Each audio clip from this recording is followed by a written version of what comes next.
Indian army salute है और हमारी अपनी दुम दबाकर भाग जाती है।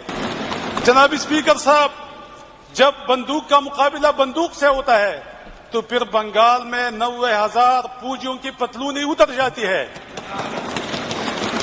ये अब असेंबली में पख्तून डायरेक्ट स्पीच करके डायरेक्ट आर्मी को टारगेट कर रहा है। किसी भी पाकिस्तानी के लिए ये सुनना जो है ना काफी टफ होगा कि इतने ज्यादा सोल्जर्स ने जो है वो इंडिया के आगे सरेंडर किया। ये कोई इजी बात नहीं होती। ये लानत हो मुझ पे जो मैं इन लोगों को सपोर्ट करता रहा हूं। केपीके में लोग ये कह रहे हैं कि भाई हम निहत्ते थे, हमारे ऊपर गोलियां चला दी गई है, उनका स्टांस है।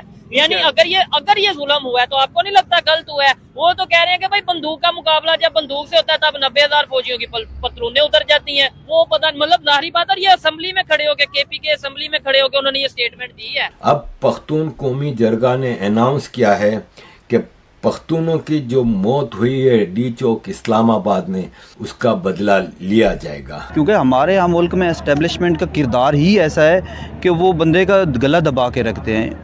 पाकिस्तान का फ्यूचर क्या देख रहे हैं? अगर हमारी रियासत ऐसे लोगों के हाथों में रही तो पाकिस्तान को आने वाले 5-10 सालों में आप कहाँ देख रहे हैं?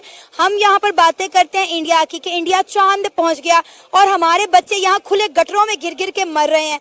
आप देखें कि हम ये कहते हैं कि हमारा दुश्मन भारत है, लेकिन हमें तो हमारे ही दुश्मन नजर आ रहे हैं। तो अली अमीन गंडापुर ने कहा अब पख्तून खड़ा हो गया है और अब अगर हम जब भी प्रोटेस्ट करेंगे तो हम खाली हाथ नहीं आएंगे।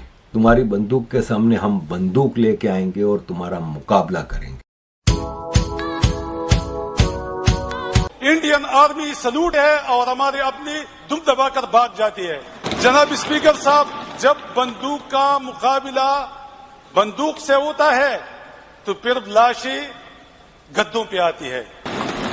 जनाब स्पीकर साहब, जब बंदूक का मुकाबला बंदूक से होता है तो फिर बंगाल में 90,000 फौजियों की पतलूनी उतर जाती है। अजीज दोस्तों, बात तो सही है, लेकिन ये अब असेंबली में पख्तून डायरेक्ट स्पीच करके डायरेक्ट आर्मी को टारगेट कर रहा है। पख्तून जरगा जो कि मंजूर पश्तीन ने पिछले महीने बुलाया था और पिछले महीने से मतलब अक्टूबर में, और उसके ऊपर पंजाबी फौज ने खूब अटैक भी किया था, सब कुछ था।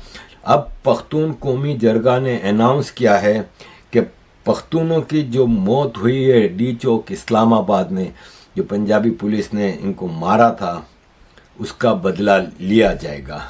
अजीज दोस्तों, बाकी सब तो छोड़ें,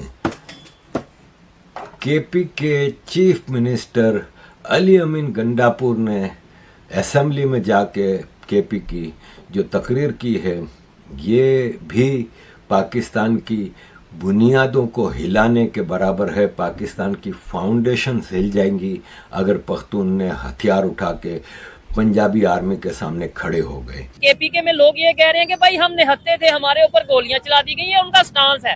यानी अगर ये जुल्म हुआ है तो आपको नहीं लगता गलत हुआ है? वो तो कह रहे हैं कि भाई बंदूक का मुकाबला जब बंदूक से होता है तब 90,000 फौजियों की पतलूनें उतर जाती हैं। वो पता मतलब जाहिर बात है, ये असेंबली में खड़े होकर केपीके असेंबली में खड़े होकर उन्होंने ये स्टेटमेंट दी है। तो यानी उन्हें गुस्सा तो है।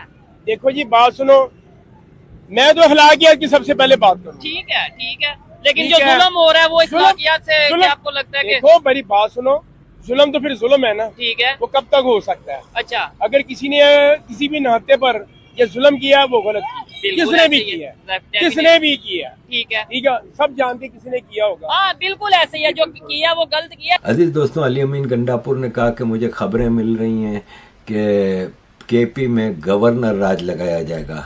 तो अली अमीन गंडापुर ने कहा तुम्हारे बाप की हिम्मत नहीं है कि तुम लोग केपी में गवर्नर राज लगाओ, लगा के दिखाओ। अब पख्तून खड़ा हो गया है और अब अगर हम जब भी प्रोटेस्ट करेंगे तो हम खाली हाथ नहीं आएंगे। तुम्हारी बंदूक के सामने हम बंदूक लेके आएंगे और तुम्हारा मुकाबला करेंगे। वीडियो देखने के लिए धन्यवाद दोस्तों। अगर आप हमारे साथ जुड़ा रहना चाहते हैं तो कृपया करके चैनल को सब्सक्राइब कर बेल आइकन का बटन दबा दें।